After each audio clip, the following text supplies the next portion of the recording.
This episode is sponsored by BetterHelp. When you feel like your best, fam, you can do anything.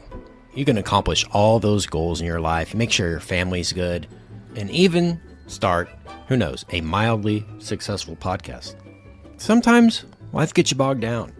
You might feel overwhelmed. You're not showing up every day the way that you want to. But working with a therapist can help you get closer to the best version of you. Because when you feel empowered, you're more prepared to take on everything that life throws at you. The benefits of therapy are endless. It's great to just check in with somebody who can give you some perspective on life. Make sure that you're meeting all the goals that you've set for yourself in life. So whether or not you've been in therapy, now could be the time to give BetterHelp a shot. It's convenient, flexible, affordable, and entirely online. Just fill out their brief questionnaire. You get matched with a licensed therapist. You can switch therapists at any time for no additional charge. Couldn't be easier. If you want an empowered life, therapy can get you there. So visit betterhelp.com/madaboutmovies today to get 10% off your first month. That's BetterHelp, HELP.com/madaboutmovies. Hey, what's up, man? RB. I'm on the other line with Brian. I'm going to add him in real quick. No, it's okay. Oh, is it just you and me this week? Yeah. Hey, don't tell him. Okay. Brian Gill. What up? Oh, you were there? No, I didn't hear what you were talking about. I have my headphones off. Oh, good. Ladies and gentlemen, make yourself a cup of coffee and put your feet up. I'm Kent Garrison. I am Brian Gill. And I'm Richard Barden, and that was oddly specific. And this is Mad About Movies. Da, da, da, da, da, da, da! You sound insane. You realize that? Yeah. The whole world got crazy! Ladies and germs! Yeah. It's showtime. Mad About Movies is an hour-long conversation concerning all things cinematic. First half of the show, we discuss movie news, movie rumors, movie rumblings, and we talk about what is currently piquing our interest in Hollywood. For the second half of the show, we go over our chosen movie of the week, and we give our review. But warning, detailed plot spoilers will be spoiled. And as an added bonus, please stay tuned to the end of each episode for our weekly recommends, in which we suggest something that you guys need to check out as soon as you can. This week, we're focusing our efforts on what, Brian? the newest James Bond entry into the franchise, Skyfall. 007 reporting for duty. Where the hell have you been? Enjoying death. I only have one question. Why not stay dead? There's no shame in saying you've lost a step. It is the newest entry. I was reading earlier today. I don't know what specific number this is because there's a gray area there as far as what are Bond movies and what aren't. Right. And so this is either Is Driving Miss Daisy a Bond movie? Yeah. it Okay. is, I think. See, that's so where I get that's the gray confused. area. Yeah. So for now, we'll call it Bond 23, I believe. Brian, that's can you right. back me up? It's number 23. Yeah. Yeah, because there's one that doesn't count or something. There's a couple that don't count. Yeah, it is Never Say Never Again, I believe. I doesn't think count. that's right. The original Casino Royale. And the with original Woody Allen. Casino Royale. There you Yes. go. Those are the two. Yeah. So Bond 23, 50 years of Bond. And we're excited to talk about James Bond today. We haven't talked about James Bond, I don't think, at all on this podcast. It's odd that we haven't even mentioned him once in any of the movie news segments or weekly recommends. To be fair, though, I do record all of these podcasts in a tuxedo. Yeah. Well, that's expected, actually required. So Yeah. I wouldn't I'm a expect gentleman. any less. It's after 6. What am I, a farmer? Exactly. Exactly. Favorite 30 Rock quote ever. Thanks for that. Like every episode, we start off the podcast with a little bit of movie news, movie rumblings, and things that are piquing our interest in the world of cinema today. So, Brian, you want to get us started off? Sure. Yeah, I got a couple of things we can talk about. Go for it. I'm excited. Man, this is... Oh, You have brought something to the table, and I'm excited. well, there's a first time for everything. We'll see how excited you are afterwards. Right. This one may just be for me and Richard. I don't know how you feel about this property, but maybe hopefully our fans are Fast and Furious 6. Fast 6. Yeah. Fast and Furious 6. No, we'll have plenty of time for that. Okay.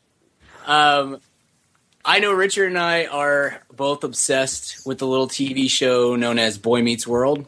Oh. And a few months ago, I think we're about 2 months now, Disney Channel announced that they were going to do a sequel series called Girl Meets World about Corey and Topanga's daughter. Right. And I know Richard and I, the first thing we said to each other when this news came out, both as obsessives about Boy Meets World, we wanted to know if Mr. Feeney was going to be involved. And yesterday, I saw a picture of one George Feeney on the set of Girl Meets World, and he will, in fact, be involved in at least the pilot and possibly beyond. Wow. That's big news. That is huge news. I wasn't even aware of the fact that he was still alive, to be honest. He's got to be about 200 years old by now. Yeah, ironically, he made his break by playing John Adams. Right. And now he is actually older than John Adams would be at this point. I think so. I saw the picture you're talking about, Brian, and I agree with you. He looks super old, but it really made me happy when I saw that. I miss Boy Meets World. It was a great show. It really ended on a good note, though. I felt like the producers know what they were doing, the writers. So I'm excited about Girl Meets World. Hopefully it's the same vibe, same type of show, you know. Hopefully they don't try to Disney Channel it up too much, like some of their current shows are kind of cheesy, you know, way more cheesy than I remember Boy Meets World being. I feel like Boy Meets World was just a great sitcom. I think it could have been on any network back in the day and been successful. So it's exciting. It's really exciting. As long as we get to see Topanga and Sean at a couple points. Yeah, I don't know if Sean's going to be in it. He kind of made it. Ryder Strong made kind of a big deal about not being involved. Not Sean, not Eric. That's what I'm talking about. Eric. Yeah. Eric's been on set. There's been some Richard. pictures, so he'll at least be hanging out. Yeah. Well, this is a huge deal for me. I don't know about you, Ken. Like I said, Richard and I know we both were obsessed with this show at one point. I've got all 7 seasons on DVD and watched them over Christmas break. And as much as I love all Eric, all the characters on the show, George Feeney is one of my favorite TV characters of all time. So anyway, Girl Meets World cannot exist, in my opinion, without at least some input from William Daniels playing George Feeney. So anyway, I'm excited to see him on there, and I thought that I would bring that to the masses and let them know that we love Boy Meets World, despite the fact that it hasn't been on the air for 12 or 13 years. Now, are we getting Mr. Richard, back me up, the teacher with the mullet? Mr. Turner. Mr. Turner. Are we getting Mr. Turner? I haven't seen anything about him, but I hope so. It would be great if they brought everybody back at least for a little bit. Richard and I have joked in the past of whenever William Daniels, again, the guy that plays Feeney, whenever he dies, we're going to hold a wake for him and ask the guy who played Mr. Turner to come and speak at the wake. So be ready for that. I am going to be ready for that. That's just as exciting as Girl Meets World. I think coming so. on the air. And by the way, it's going to be a Viking funeral too. We're going to set his casket off at sea and then shoot it with arrows. Yeah, flaming arrows. You got a the girl who gets chosen to be the girl in Girl Meets World. It's got to be the luckiest young actress in Hollywood right now. That's going to blow her absolutely up. That's going to be good. You're having a kid, Brian. Yeah. So your kid's gonna have their own generate little Girl Meets World is going to be world, not only with the new Star Wars franchise, but also a Girl Meets World spinoff. So it's lucky kid. Yeah. Speaking of movie news, I was reading some news about Star Wars 7 earlier this week. I don't know if I'm going to mention it because there's nothing really big has happened, but I was just thinking to myself, our parents' generation grew up with the original trilogy, and our kids are going to have the new trilogy. We had to get stuck with the prequels. I mean, that seriously ruined my childhood. It just when I saw Phantom Menace, it ruined Star Wars. I mean, it was just absolutely horrible. My dreams were crushed as much as I was anticipating that film. But how old were you when Phantom Menace came out? Phantom Menace came out. I believe I was in 6th grade, I believe. Yeah, because I was in 6th or 7th grade. I'm a year older than Kent, so right. Okay. That's perfect. So middle school, perfect age, you know. Probably the exact demographic they're searching for. and it didn't even appeal to me, and I was 13 or 14. So yeah, and I was actually a pod racer, and that actually was the movie that got me out of the pod racing. Yeah, game. You would have thought that it finally a movie about pod racing, but it didn't deliver. But we have nothing to worry about in that front coming for the future. That's for sure. I want to mention another big sci-fi franchise. I don't know if you guys saw this online today. Independence Day. Sequels are coming. All right. Dead silence. Are you guys? I love Independence Day. That's one of my favorite cheesy, ridiculous movies ever. Like that. We talked a little bit last week about Jurassic Park, about that being one of the kind of I guess seminal moments of my movie going experiences in life. And Independence Day is another one. I remember being in the theater for Independence Day on opening day, July 2nd, 1996, and what a glorious day it was. So I can't imagine that these sequels will be good, but I can imagine that I will see them. So right, totally agree there. I specifically remember, as you do, seeing Independence Day in the theater. I was at Grapevine, Tinseltown. I remember the exact theater I was in. I saw it with my parents in the stadium theater, and it was a huge experience, a cinematic experience for such a young kid that I was in 1996. So the sequels are called ID Forever Part 1 and ID Forever Part 2. Oh, it's already Those awesome. are the worst titles ever. Just absolutely horrible titles. Yeah. So plot details have started to surface. Came out today. Entertainment Weekly reporting on Roland Emmerich has started to give away plot details. And this is what he said. The humans knew that one day the aliens would come back.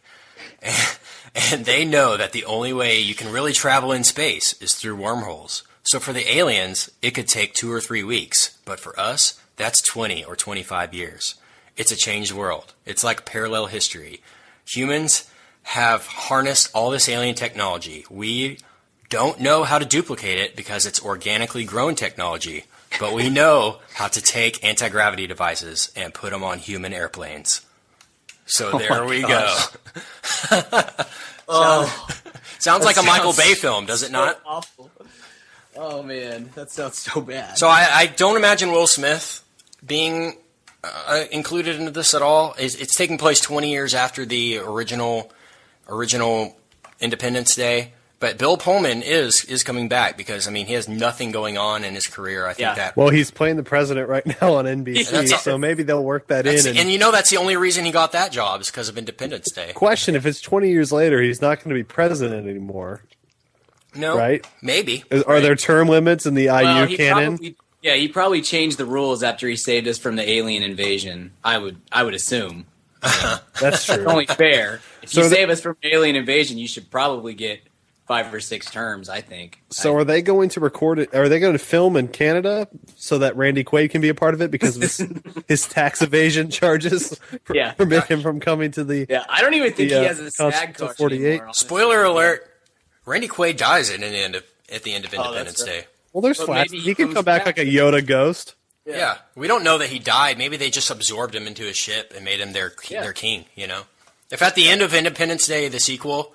Randy Quaid just comes out of the ship and is like, "I'm back," and he's like a Borg. That'd be pretty awesome.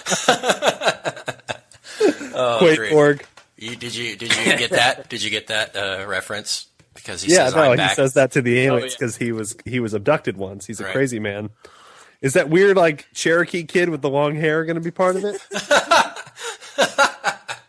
We need to do a special bonus episode on Independence Day at some point. Oh, goodness. I think we should. Minutes on ID4. It's a little disappointing. I think the 3D re-release got delayed or it's not coming out. I know that they were pushing for a 3D re-release before these sequels come out. So that's disappointing. That would have been a good excuse to go back and revisit Independence Day. So when the sequels come out, we'll have to go back and do that. Because I'm sure they'll be terrible and we'll be able to rant and rave about how great the original Independence Day was. Some more movie news I want to mention. Man of Steel is just around the corner. We're recording this podcast at the end of March 2013, and Man of Steel comes out very, very soon at the beginning of the summer. This is from WoW 24/7 in the UK. The title of the article is Man of Steel Began Life Through Goyer and Nolan's Procrastinating. Man of Steel screenwriter David S. Goyer has revealed that the new Superman movie only became into being because he and Chris Nolan got blocked during the writing of The Dark Knight Rises. Goyer explained that the project would never have even happened had he not been wasting time when he should have been focusing on The Dark Knight Rises. Speaking with Collider, he said this: Chris and I were working on The Dark Knight Rises, and we were blocked. We agreed to part ways for a couple weeks and just see if something had bubbled at the surface. I was wasting time and procrastinating and took out an archive edition of some of the original Superman comic books and started rereading them. Because I couldn't figure out this certain plot point in The Dark Knight Rises, I just randomly sat down one afternoon and wrote up some ideas for Superman. So the next time I met Chris Nolan, in another week or so, he said, have you worked out the problem of The Dark Knight Rises? And I said, no, but I had this idea for Superman. Because Chris likes to procrastinate as well, he said, let's hear it. So I told him. He literally called Jeff Robinoff, who's the head of Warner Brothers, while I was sitting there and said, Jeff, Dave just told me this take on Superman, and you need to hear it. I want to produce it. So that's how Man of Steel came to be, and I think that explains a lot of the plot holes in The Dark Knight Rises. Yeah. Thoughts? They had writer's block. Absolute writer's block. And it shows. And that's another conversation. But let's just express our excitedness for Man of Steel one more time. It's coming up, and I believe a lot of trailers have come out so far for movies coming out this summer, and it's still my number one most anticipated of the summer. What's your number one, Brian? Iron Man and Star Trek are both are kind of 1 and 1A. Yeah. But I'm very excited about Superman, and I didn't think that I would be when it was announced, or even up until those set of teaser trailers that came out.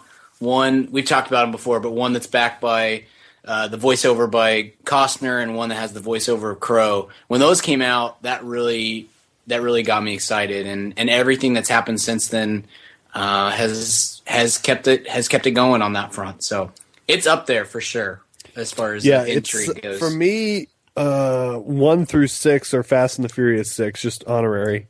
Oh yeah, and then Iron Man. Well, no, then Star Trek, then Iron Man, then Man of Steel, then Tyler Perry presents The Peebles.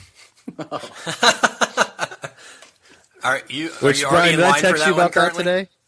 Did I text you? You did, but I was on my media blackout today. I'm so torn. I didn't look it up. Because you know I love David Allen Greer. Yeah. Oh, I do know what you're talking about now. And he is the lead. Have you seen the preview? Yeah, I watched it today. Him and Craig Robinson. Oh my gosh. No! Oh. No! It's so bad. Come on, Dag.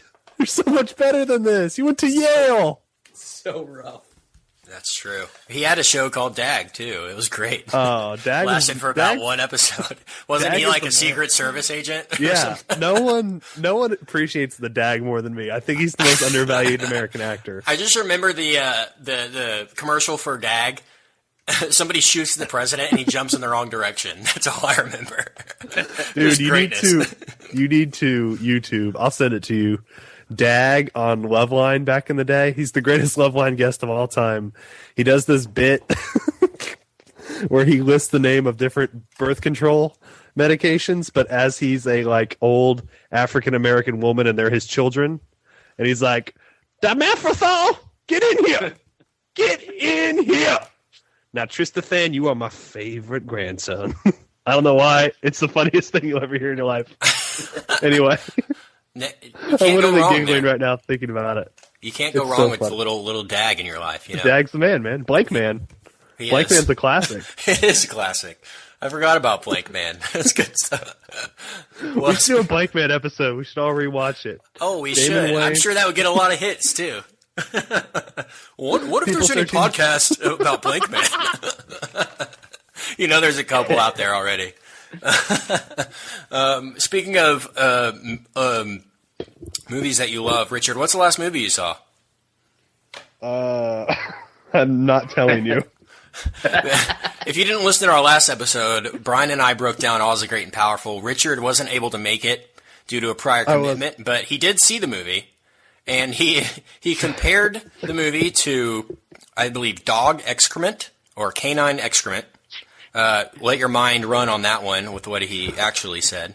But let me preface this and say, if you are a Sam Raimi fan, first off, I apologize. Secondly, you're an idiot. Calling Brian and I blatant idiots. I just don't think anything he's done has been watchable. I hate every Spider-Man movie. I mean, yes, there's like Evil Dead's fine, and Army of Darkness is fun to hate watch, but like this guy should never be given $100 million to make a movie, and it's just unwatchable. The dialogue is so bad. Yeah, and the plot twist was dumb. I didn't care for any of the performances. Visually, I mean, it's pretty to look at, but I mean, look, I've got a Mac. I mean, I could probably do that. I've got a Mac computer. Probably, yeah, you probably could. Yeah. The storyline is it doesn't make sense really. I mean, I'm willing to go with you. James Franco is a great actor and a terrible movie star. He does not carry a movie. Mila Kunis has, she should just be the cute girl in movies. She shouldn't be playing some evil witch. Michelle Williams is way too, like the most overqualified performance of the year is Michelle Williams in Oz, and that should be an award. Overqualified. I agree there totally. And Rachel Weisz would probably finish second in that. It's awful. I hate that it made a ton of money. All the sets, or whatever you want to call them, looked like they were stuff Tim Burton threw away for Alice in Wonderland. Yeah. And I hated every minute I watched it. And then when I didn't get to record the podcast about it because I was stuck in Texarkana, which is just just for fun, just gambling. Yeah. No, but I was in Texarkana for work, and so when I didn't get to at least come on and rant about it, it was like I just realized it was a fruitless 2 hours. And anyway, I hate both of you for making me watch it, and I hate you for being Sam Raimi fans, and that's it. That's all I got. But other than that, it was great. I really enjoyed it, other than those things. The best part about this is that Kent and I had a very intellectual discussion. Go back and listen to it. If you like the film, you'll love the discussion. Yeah. Yeah. And then Richard just trashed it. So, I think Brian and I both agreed on the one point that it could have been a lot worse than it was. So that was our basic basic opinion of the film. That's true for anything, right? I mean, like, no, it's really not. I don't think so. Especially. I mean, World War II could have been worse. There could have been, honestly, like, Gigli could have just been a snuff film. I mean, really, any movie could be that worse. So that's not. I'm talking about family centered, like aimed at kids type movies. Do you know what I mean? Like you could do worse. I mean, what are you going to go see with your family? Smurfs or Oz the Great and Powerful? Do you know what I mean? Sit in a room that's just black with my family. That has no color or smell, just a sensory deprivation tank. And I'm just floating in body temperature water, and I just sit there in silence for 2 hours. I would rather do that with my family. Well, take your kids to this. That should be child abuse. I'm not saying you should go to jail, but you should pay a fine. I just want to remind you that it is fresh on Rotten Tomatoes at about 70%, I believe. So it's critically acclaimed and a blockbuster. So it could have been a lot worse. I understand your frustrations, and I had the same frustrations, but I don't think we need to turn this into a Oz the Great and Powerful another podcast about that. We can do part 2 if you want. Oz the Great and Powerful part 2 podcast. No, the greatest and powerful feeling I had was leaving the theater when it was over. Wow. Felt greater or powerful. I can't wait to do a movie that's legitimately terrible. Yeah. I cannot wait. like horrible. No, I like this movie. I thought it was good. Oh man, I think we'll end movie news right there.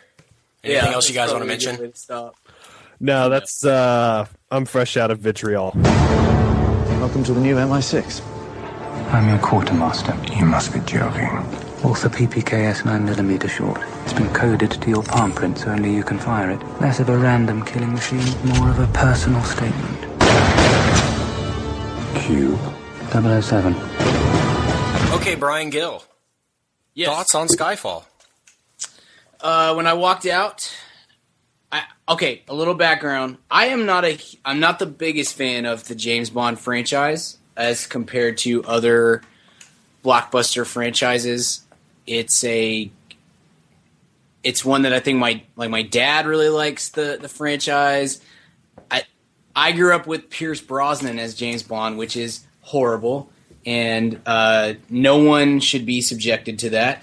And wow, that's an opinion. So that's kind of my basis for the series. Now, in my later teens and early 20s, I went back and watched some of the previous films, mostly the Connery ones, and found a new appreciation for them. GoldenEye is good, the Pierce Brosnan one. That one's a solid film. I think the rest of the Brosnan movies are awful.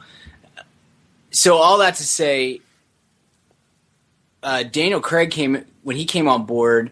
Casino Royale was a turning point for me, and I very much liked Casino Royale. That was the first Bond movie that I really, really dug and really got into. Quantum of Solace was okay. I don't hate that movie near as much as hardened Bond fans do. It's decent enough for me. Skyfall, when I walked out of the theater, I said to whoever I was seeing it with, I said, that's the best James Bond movie ever. And then kind of went back and thought, I really haven't seen them all, so it's hard for me to say that definitively. I have since watched just about all of them. I went out and bought the big set that came out a few months ago right before Skyfall came out. I went and bought the set.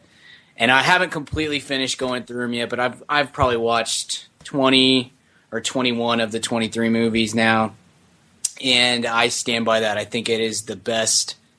It's the best Bond movie that I've ever seen, and certainly the one with the most cinematic value, if that makes any sense. I feel like a lot of the James Bond movies are, even the better ones, are good because they're James Bond movies. Like, it's good for a James Bond movie. Skyfall is one that it wouldn't have mattered if Daniel Craig was playing 007 or if he was playing a janitor. It really wouldn't have mattered. It was a really, really good movie, and was not to offend any janitors out there, by the way. Yeah. But if you're a janitor, you're probably not a spy. I mean, I don't know, maybe on like an episode of Chuck or something, but no. But Skyfall, it was in my top 10 of the year, and I was extremely, extremely impressed with just about everything that this film brought to the table. I totally agree with you there. I definitely agree, most of all, with the point that this film definitely, as far as I would say the last 20 years of Bond, definitely has the most cinematic value, for sure. It felt more like a story than any of the others have. Arguably, Casino Royale, because that's the original Bond story, and that's a great, great story. So that being said, I feel like I was lucky this week because G4 was having a Bond marathon this weekend. Nice. They were playing mainly the Brosnan ones, but they played a couple other ones, and I TiVoed all of them, and I just went back and watched about the first 10 minutes of all of them, and in the beginning it's just so cheesy. I mean, these films are just like, all right, it has to be set in Russia because like a guy in a Russian accent is really scary. You know what I mean? And it's just like, what else can they do? it's just every movie. It seemed like they were just thinking of ideas that would be a cool action scene, and not necessarily stuff that makes a great story. Do you know what I mean? Yeah. So this film definitely excited me when I saw it. It felt, I don't think, I mean, you guys can double check this on me, and people can email the show and correct me on this, but I don't know if there's ever been a reboot done without changing the lead actor in a franchise. I feel like this was basically a Bond reboot. Yeah. With what happens at the end with the characters, and we'll talk about that more. But this really, gave a breath of fresh air into the Bond franchise, and I'm excited about what's to come. Yeah. Richard, thoughts on Skyfall? Well, like Brian, I'm not a huge 007 nut. I've enjoyed certain films within the series, and I'm not a huge, actually, unpopular opinion alert. Sorry, I just had a small stroke. I'm not a huge Casino Royale fan, actually. I don't hate it. It's certainly no Oz level vitriol from me. But on the other hand, it's certainly no MacGruber either on the positive end. Wow. I'm just saying, can James Bond rip throats? That's all gadgets can only get you so far. But that being said, Quantum of Solace is obviously also a terrible movie, and should be given as punishment to people in prisons. So there is my James Bond background. As far as Sam Mendes goes, on the other hand, I'm a huge fan. I love American Beauty. I love Road to Perdition. Road to Perdition is one of my favorite movies of all time. I love Revolutionary Road. I haven't seen. He did. You guys know I have to bring up Shakespeare every 30 minutes, or my pretentious badge gets taken from me. Right. But he did. He directed Kevin Spacey and Richard III, which I have not seen, except for I've seen some bootleg clips of. Right. But it's like the coolest Shakespeare production I've ever seen. From what I've seen, if I could see anything. Movie, film, TV, if I could see anything in the world, it would be that production of that play. And so that being said, I'm a huge Sam Mendes fan. I think he's a genius. I love what he does with kind of thematic structure as well as visually. I think I honestly don't know if he has a certain DP he works with, but I always find his movies to be pretty visually interesting. So as much as I hated Oz the Great and Powerful, I love this movie. I think this was a really fun movie on all levels. I thought it was, these James Bond movies, to their credit and to their detriment at times, sort of exist in an alternate reality. And while Casino Royale returned the series to a more realistic world, kind of Batman Begins-ish, Sure. It's still kind of in this James Bond world. And this one really felt like Brian said, if this character's name was Albert Christman, it would still be a really good movie. It doesn't matter that he's James Bond, and it kind of they use like YouTube, and it feels like it exists within the world. Yeah, and that's a really kind of makes it more exciting in a way. It doesn't seem as much like a theme park ride. It seems a lot more like a movie. The performances are great. Craig's really great, and I'm not a huge Daniel Craig guy. I certainly see his value, but he's never really wowed me. Aside from Cowboys and Aliens, which I think we can all agree is the greatest movie ever made.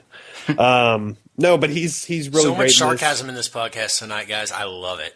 It's great. Yeah, he's great, and Javier Bardem is just like he just continues his streak of being constantly incredible. You get Ray Fiennes shows up, which is awesome. Who I should mention now. Ray Fiennes was in the running to be the next James Bond before Daniel Craig was picked. So, and I would have loved a very sinister Bond that he would have given. It would have been interesting. But anyway, I feel like I've been talking for way too long. So it was great. I love this movie. I thought it was everything about it was perfect. Just the way it looked, the way when it came out, like how it came out in November, kind of an Oscar season or October. I don't remember, one of those months instead of the summer. Just everything about it was really interesting, and I wish this team would get back together and do another one. I don't think they are, but what a movie! What a fun surprise! I mean, I wasn't that surprised because I don't think Sam Mendes does anything bad. I think he's kind of always interesting. I think he's just one notch below that Paul Thomas Anderson level, that Quentin Tarantino level. That I think he's that one notch below those guys. So he's always going to be interesting. But it was just really a surprise how fun this movie was and how it didn't get caught up. It wasn't pretentious. See, my thing with Casino Royale was why it was grounded and entertaining in parts. I just thought it was really pretentious. And this didn't have that feeling. And just what a surprise. Brian Gill. What's going through your mind? I think Richard he hit on a couple of things there that were spot on. I've never been a huge fan of Mendes. I hate American Beauty. It's one of my least favorite Best Picture winners of of my life. I can't stand that movie. And Richard and I have talked before about Revolutionary Road and how that's not a very good movie either, but that he probably did as much as he could with it because it's just such a depressing, rough story. It's one of the worst. The books. I've read the book, and it's just one of the hardest things to read in the history of the world. Yeah, and so, but for all that, and Jarhead's another one that I can't. I hate Jarhead. Road to Perdition is one of my very favorite movies of all time, though, and so I was taking that, when they announced Sam Mendes as the director, I was just focusing all my hopes and dreams on Road to Perdition because it's just such a fabulous movie, and hoping that things would come out like that. And obviously he, and to be fair, despite the fact that I don't like 3 of the 5 movies that he's made, or 6 anyway, the quality is there, and I appreciate it. I just don't care for the subject matter or the way that it's presented, I guess. Anyway, all let's say, Mendes did an incredible job. I think this is by far, this was the most beautiful, the most well shot movie of the year for me, let alone an action movie. This is probably the most visually captivating action movie that I've ever seen. The fact that Roger Deakins, who's the DP, did not win the Oscar for cinematography was one of the 2 or 3 things that really, really upset me with the Oscars this year. It's the scene, and I know you guys know what I'm talking about. If you've seen the movie, you know what I'm talking about. But the scene Shanghai. in Shanghai, where he's fighting an assassin in a high-rise building as the lights of Shanghai kind of splash over him, is one of the most beautiful sequences I have ever seen in my life, action movie or other. It's an incredible long take, and that alone should have won Deakins the Oscar, in my opinion. Just unbelievable shot. Also, the shot that comes to mind, I want to mention, it's really, really simple but beautiful, was when at the beginning when M is kind of looking over the coffins of the people that had died at MI6, and it's just British flags all in a row in that columned room. It was just a stroke of genius the way he established that shot and everything. It's the guy is in. I mean, I don't know every cinematographer out there, but in my opinion, he's the best cinematographer out there that has never won an Oscar. Hands down. Just great work with the Coen brothers. Great work in Beautiful Mind and other films. And I agree with you. It's definitely the most beautiful Bond movie. It's almost not even a Bond film because of how much different and much better it is. Yeah. I mean, I walked out of the theater.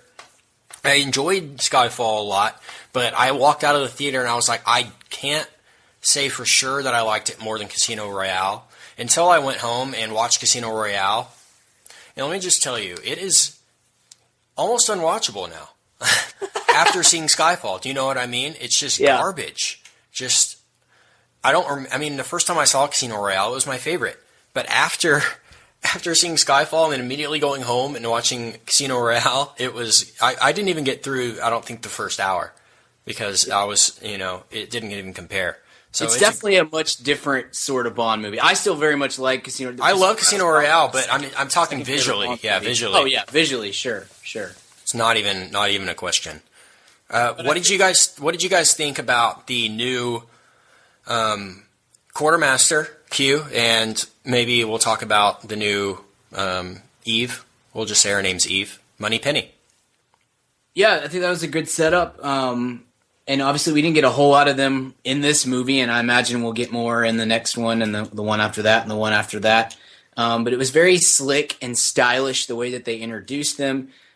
You still get that gratifying moment. If you are a big Bond fan, you got the gratifying moment of knowing who these characters are and where they're going to end up, and getting to meet them. But it wasn't done in any sort of a cheesy or cheeky sort of way. It just was presented as part of the movie, and I thought it was an excellent. You knew it was coming with both of those characters and with another character, which we can talk about in spoilers, but it was still a very gratifying. We're in spoiler territory. Moment. I already dropped the Moneypenny line, so we're in spoiler territory. Yeah. Well, since we are in spoiler territory, the unveiling of the new M, with Ralph Fiennes stepping into the role of Dame Judi Dench was I felt like you could probably see it coming from a mile away, but it was still, like I said, it was so slick the way that he brought all those characters together, that it was still a satisfying moment when when Bond steps into M's office and it's Ralph Fiennes. It was a very cool way to go, and a smart move for the franchise to bring in those characters. It was kind of a breath of fresh air as you're exiting the theater, because you just have this instant excitement for what's to come in the next film, and so on and so forth. So I thought that was a great way to end it. Right. No, Brian, I definitely agree with you. It was definitely a breath of fresh air, and no, it was really fun to see those characters come back to life. Those are some of my favorite characters, and the absence of them has been kind of annoying in these Q as well in these recent Bond movies. So it was fun to see everyone back. Yeah, I was a little disappointed. I mean, I love the scene where Bond meets Q for the first time, and he gives him the PPK7 short and the radio thing. But I was waiting for the rest of the movie for another Q scene where he's like, "All right, now I'm going to give you the real stuff." Do you know what I mean? Yeah. It was a little disappointing on that front that the only gadgets that Bond used in the film was a gun that he used. I mean, just basically so a guy would get his leg eaten by a Komodo dragon. I will say though that this movie, those Q scenes are fun when the movie comes out, but the movie will be much more timeless for having just the gun, because it's always funny going back and watching like, this Sony Ericsson phone can be operated from a car or mobilely. Right. You simply wind this crank, and it just always dates the movie awful. Yeah. That being said, I haven't seen it for sure, but apparently one of the Bond films in the 60s had a radio device.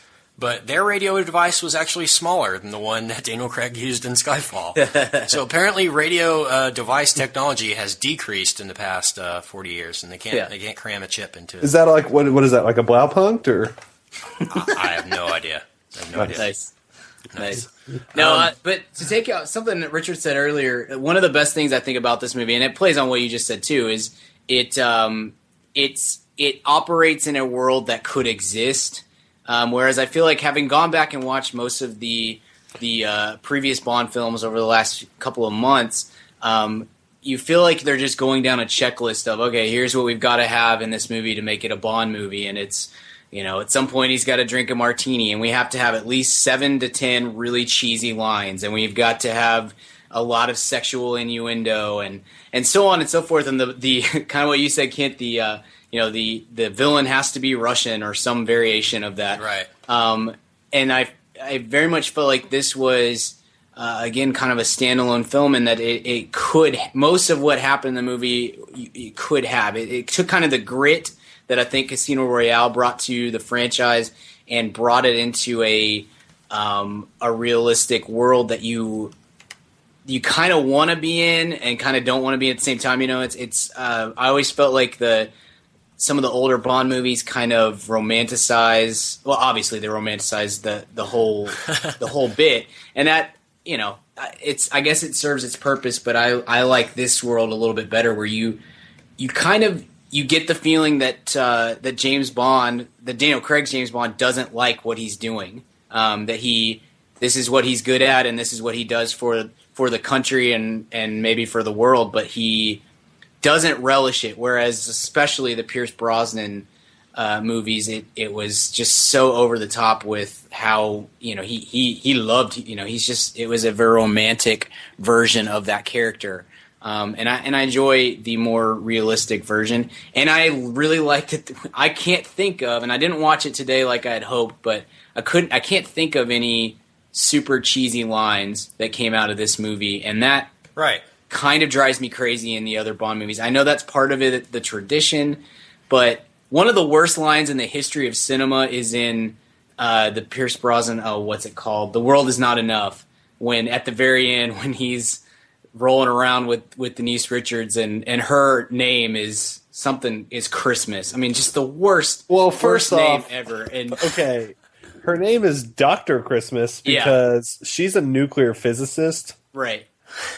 I mean, it's a joke. Denise Great casting. Yeah. And his line is, I guess Christmas does come twice a year. I mean, it's just the most really, and people peg that a lot as just, man, that's a horrible line, and that shows how far the Bond franchise has dipped. But if you go back and watch the Connery movies and the Moore movies, there are some lines that are almost just as bad as that throughout the whole franchise. And so I enjoyed. It started with Casino Royale, but I felt like it hit its high here with Skyfall on dialogue that actually is good dialogue and well written, rather than just see how cheesy we can get. Hats off goes to John Logan, who wrote the screenplay, and there's a couple guys that are credited, but John Logan is the main one, and he's got a great career in writing. He wrote The Aviator, and he wrote Gladiator, and Rango, and Hugo, and his upcoming ones is the new Noah, the Darren Aronofsky Noah. So that's another reason to be excited for that one. But he's been announced for the next Bond 24 and 25. So there's good news there. But I wanted to say, on your point, Brian, I agree with you. There are cheesy lines, but they're written so well that they don't come off cheesy. Sure. For example, when they're on the island and Javier Bardem's character Silva is making Bond shoot the Scotch glass off the girl's head, Yeah. And he shoots the girl, or Javier Bardem shoots the girl, and he says to Bond, "What do you have to say about that?" And Bond says, "That's a waste of good Scotch." Yeah. And then punches the guy, Super cheesy line, but when he says it, you're just like, oh, that was the perfect thing to say right there. Yeah. Yeah. It didn't come off too cheesy. It was just the perfect right amount of humor there from Bond. Let's talk a little bit about Bardem's character. What did you guys think about him? I'll go first. It's my favorite Bond villain of all time. I don't know if you can call him the best. Goldfinger is probably the best. I would say that most Bond fans probably think that anyway. But what I liked about his character, Odd Job is up there. Yeah, but Odd Job's kind of like an ancillary bad guy. You know what I mean? I mean, he's the secondary bad guy. Uh-huh. My doctor. What about Alan Cummings? Boris. Oh, Boris. Gosh. I'm invincible. Sorry. Oh. No, Nothing the thing says that I Russian really like a Scottish actor. Yeah. The thing that I dig about Bardem's character here was, for me, this is the first time, and maybe I missed it at some point in the franchise, but this is the first Bond villain that you actually felt like had something personal involved in his bit, whatever. It's always with the Bond villains. It's always they either want to make as much money as they can or they want to take over the world. That's the same thing every single time. Silva it's a personal vendetta, and I feel like that makes it a much more intense and much more serious movie than just that fact alone, let alone the rest of the more gritty aspects of the movie. But that aspect alone makes it a much more intense, much more serious film than any of the Bond movies have been in the past. And I personally quite liked that. Right. I agree with you there. It was a huge performance from that Javier Bardem gave us here. He delivers on pretty much every level. I feel like he would have gotten a nomination had he been in more than an hour of the film. Yeah, I believe he doesn't show up in the movie. I think today I looked at the clock when I was watching it, and it was an hour and 11 minutes, I believe, into the movie when we first meet his character. But the shot that they introduce him is incredible. It's just that one long take of him walking into the I guess server room on his island, on his computer hacking headquarters island that he kind of has. A great location that they picked for his little hideout. Yeah, just it really delivers on every level as far as what you want in a villain. And as soon as they leave the island, whenever he gets in the cop uniform and Bond is chasing him around London, it's just you really feel like he's a terrorist there. Less than like a spy, that they're looking. He's walking through the subway station and everything, and you feel like, oh no, he's about to do something crazy here. And he delivers on every level. And the cyanide capsule portion of his jaw was absolutely disgusting, and it just added more to his creepiness. Richard, what do you think about Bardem? He's great. I've yet to see him be uninterested in anything he's ever done. I think he brings, what's great about this and kind of, this whole series was kind of invented as a response to the Christopher Nolan Dark Knight trilogy, I think, right? This realistic. Sam Mendes said that he saw Dark Knight, and got inspired. So. Yeah, and even the Casino Royale too was kind of this gritty origin story, not origin story really, but kind of back to basics kind of feel. And I think with this performance, it's the equivalent of the Joker in Dark Knight. I think it's really on that level. It's just so terrifying and fun at the same time, and what a pleasure to watch. I agree. On the note of the Dark Knight, there's an article. I don't know if you saw this, Brian or Richard. That was published by Wired pretty close to the time the movie came out back in November, and it lists 10 points that you can compare Skyfall to The Dark Knight, just generic things that Sam Mendes took from The Dark Knight, and applied to Skyfall, and it's pretty crazy if you really think about it. The similarities between the two films is pretty astounding. Brian, anything come to mind in particular? I mean, even the scene you mentioned previously with when Silva busts into the courtroom to come after M is very much like the sequence in The Dark Knight when the Joker goes for when he goes for Commissioner Gordon. There's a whole lot of things that play off, but at the same time, I never felt like anything was being ripped off. It wasn't like a Dark Knight knockoff. It was, it had similarities, but it never felt egregious to me as far as, well, this is just being the Dark Knight. I didn't feel like that. I mean, you can definitely see, that was probably influenced by Dark Knight, but it was well done, and so no issue for me on that front at all.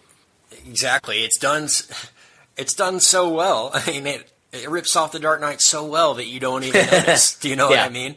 Yeah. And some of it is kind of blatant. I mean, the whole manor, the whole Skyfall manor thing, and the fact that he lost his parents as a young boy, and he was. Sure. He was put in a priest hole right after his parents died, kind of like the Batcave for Bruce Wayne. Yeah. And the thing where Silva means to get caught, and other stuff. I'm not going to go. Katie Holmes randomly showing up. I mean, there's just a lot of things. Yeah. If you and then her seen face melting off, and Maggie Gyllenhaal having to take over for the rest of the. Yeah, that was really. I mean, that was kind of like that's where I had to jump off, and I was like, "Whoa, this is pretty much the Dark Knight." It does. I mean, if you were to ask me, even last year, what do you want in a Bond film? I would say I want a film that takes the tone of the Dark Knight and apply it to James Bond. Do you know what I mean? Yeah.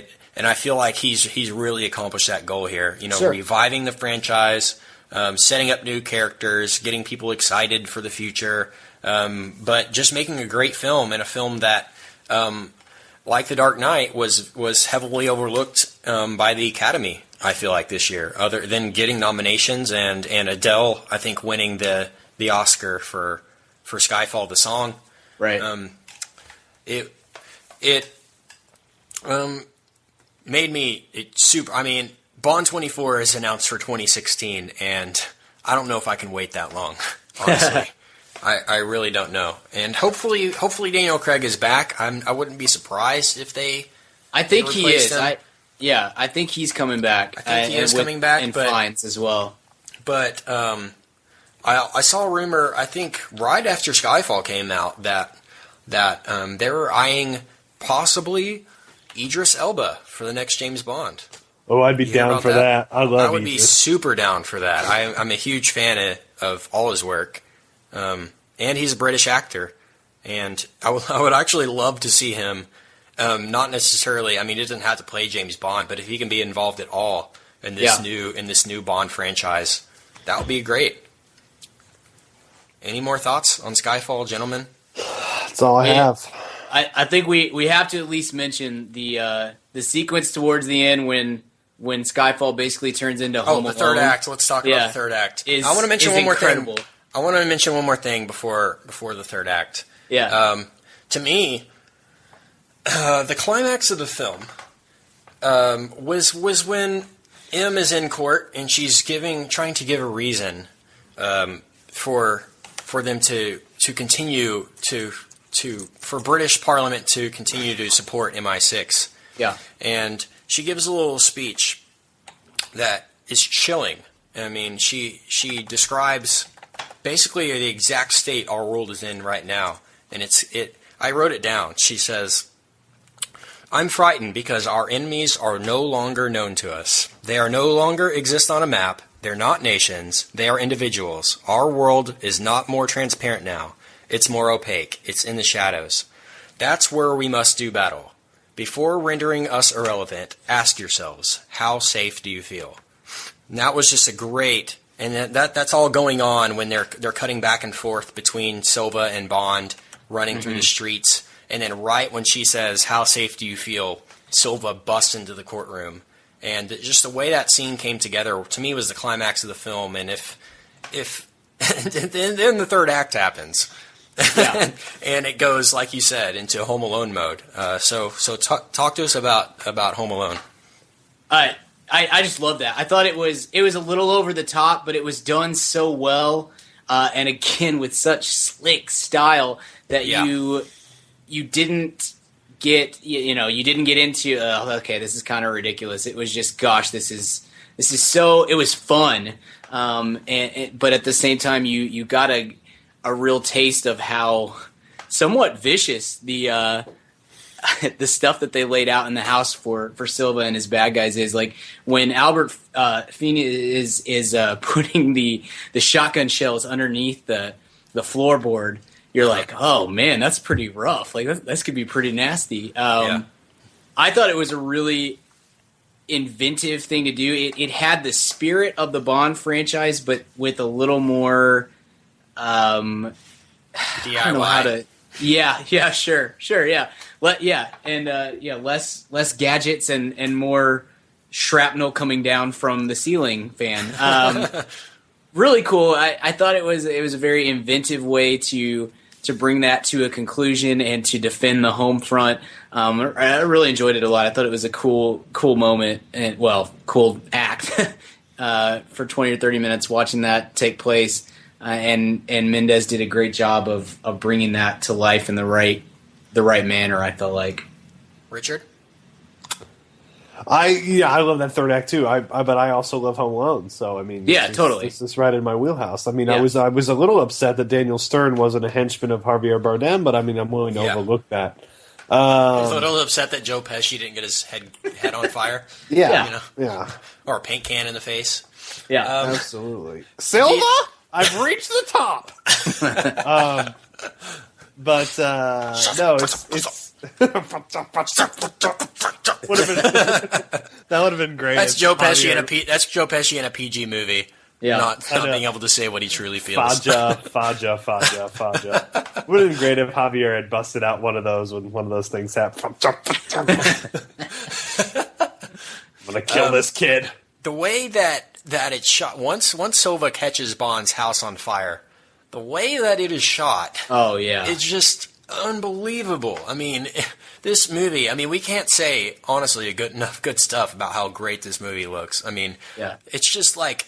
But hey, totally it's just like an Oscar. Not worth it, no, yeah. I mean, guys, Life of Pi. Yeah. I mean, it was on the ocean. What more do you have to say? It was made by computers, man. It's like not even like... You know what I mean, man? It's like not even like humans, man. The way that this is shot is just like it's just like an orange hue, and you just you see that silhouette of Bond running across the field, and it's just unbelievable. I mean, I could watch this movie muted and still enjoy it. You know what I mean? It's great. Any more thoughts on Skyfall, guys? No, that's all I've got. See the movie. See the movie. It's out now. The beauty of doing this movie so late is that we've kind of gotten to absorb the film a little bit more. Sure.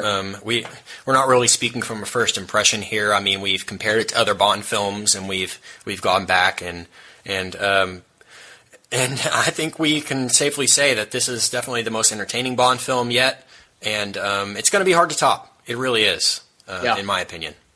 So. Let's move on to weekly recommends.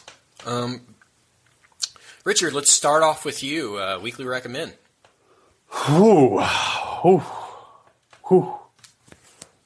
didn't see that coming.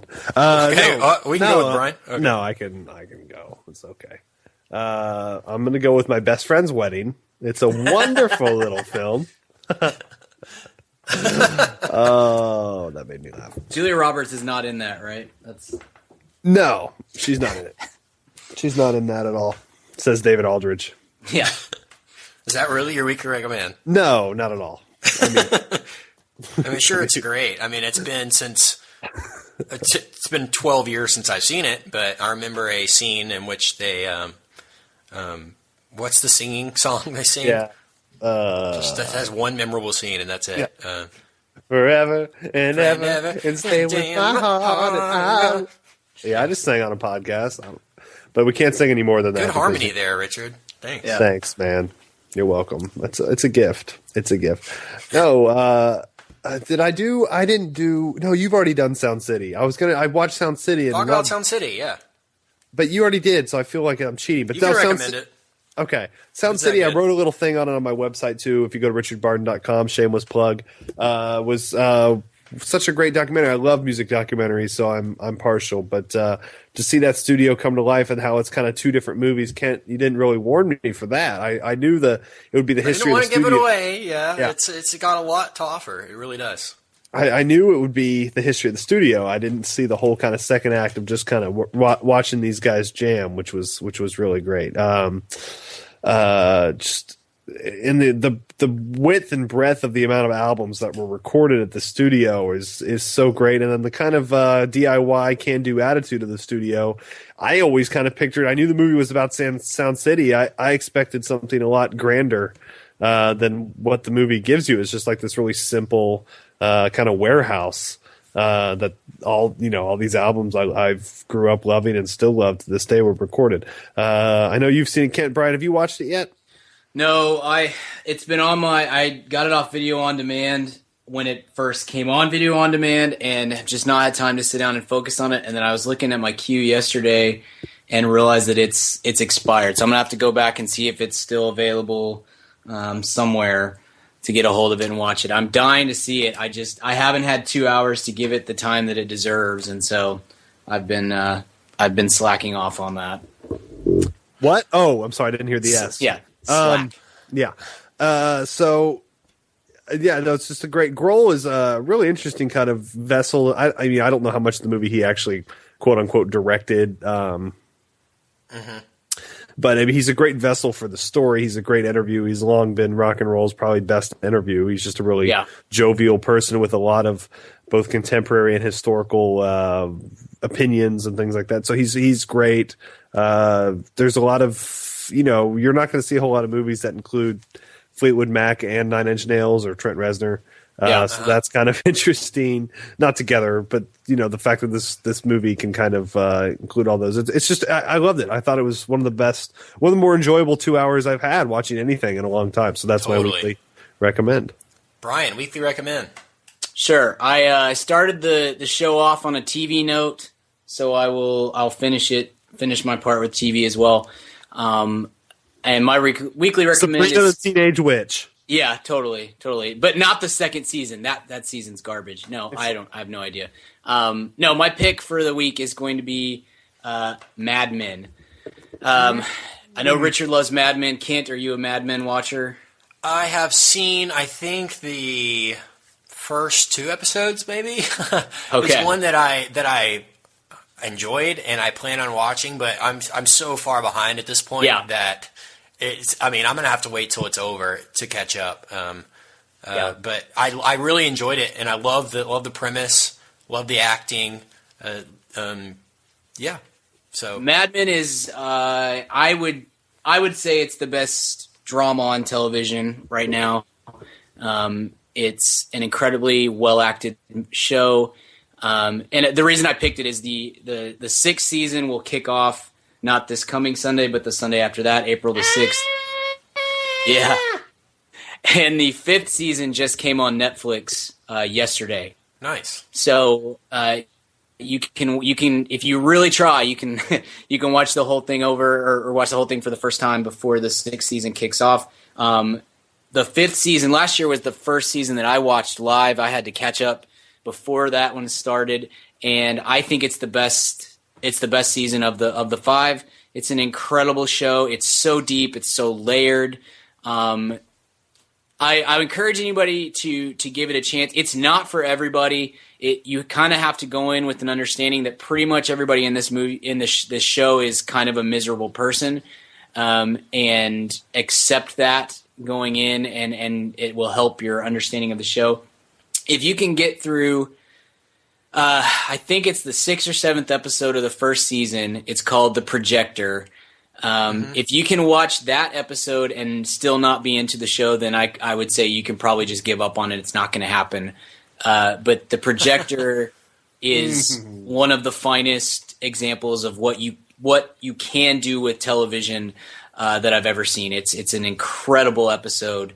And I was kind of on the fence up till that point, and when that episode was finished, I was just hooked, and I watched like 10 more in the next 10 hours. I just sat there and kept watching. It's such an incredible show. Don Draper is one of the best characters on television, and the 6th season is I think is going to be one. Richard, I don't know if you have the same feeling, but I think the 6th season is going to be one where a lot of things are happening, because the 5th season was kind of a setup in a lot of ways for stuff that I think is going to happen at this point. And so absolutely, and it's a setup, and still manages to be arguably the best season of the show, which is great. It's so great, and you're dead on. I mean, I always tell people if they want to start Mad Men that it's going to be slow for the first couple episodes. This is like watching a novel.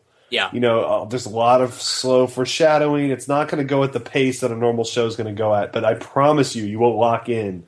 All of a sudden, you're just going to crave watching it. It's The Projector, you're right, is kind of the takeoff episode. That's probably my favorite episode, other than maybe The Suitcase in season 4. Might be my favorite. But there are literally, and Brian can attest, 9 characters on the show that are interesting.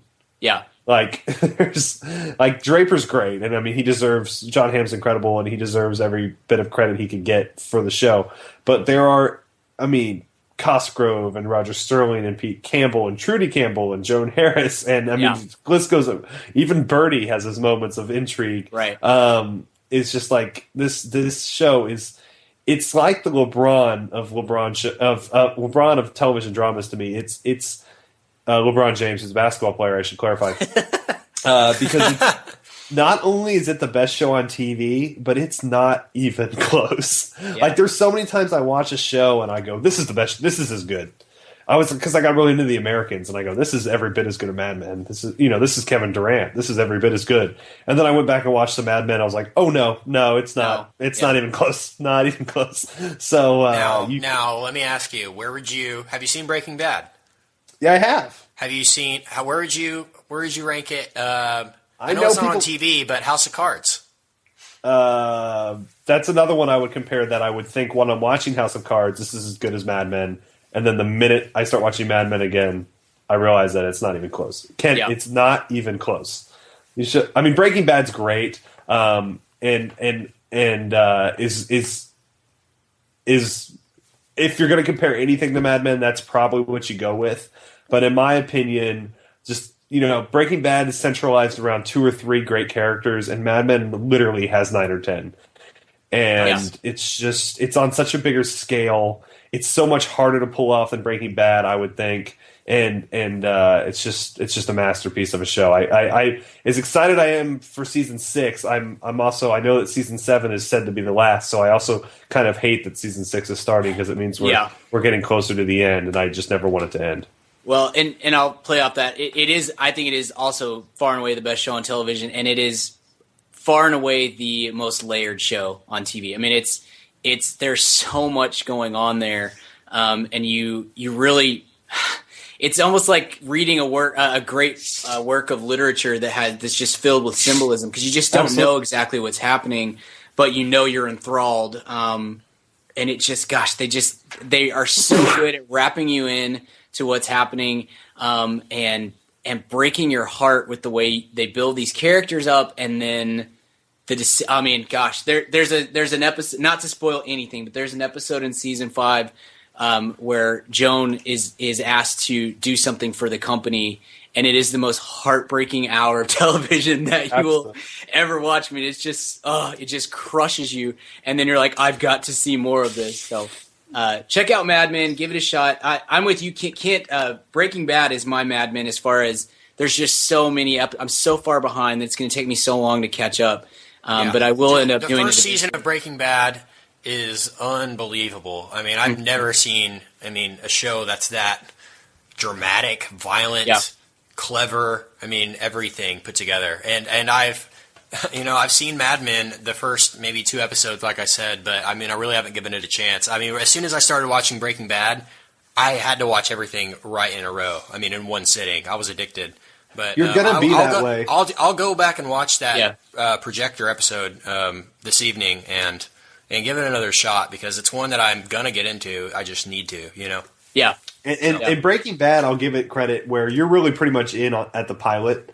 Even for me, as the world's biggest Mad Men fan, it took me, like Brian, 5 or 6. I would say the worst episodes of the show are the first 5, and if you can plow through those, you won't. It'll be just like Breaking Bad. You're going to watch it all in 2 weeks. Sweet. I'm looking forward to that then. I'll move on to my weekly recommend, and I'm about to make you guys feel kind of old. This week or year, I should say, is the 20th anniversary of The Sandlot. Oh, wow. And the 20th anniversary Blu-ray, it has just come out today, I believe. So I wanted to recommend The Sandlot. It's a great film, family film, and it's one that really has kind of stood the test of time. And it's one that, you enjoy movies when you're young, but a lot of them don't hold up. I mean, you go back and watch them when you're an adult, and you're like, wow, that was horrible. I can't believe I liked that, And The Sandlot's really not one. It's really one that's almost more appealing when you're an adult, because you're looking back and you're saying, wow, I remember how I was when I was, young and playing baseball with my friends, at the park. So you guys like The Sandlot? Absolutely. Yeah. Great movie. If it's 20, it's a great. I remember it being great. If it's 20 years old, that means I probably haven't seen it in 19 years. Wow.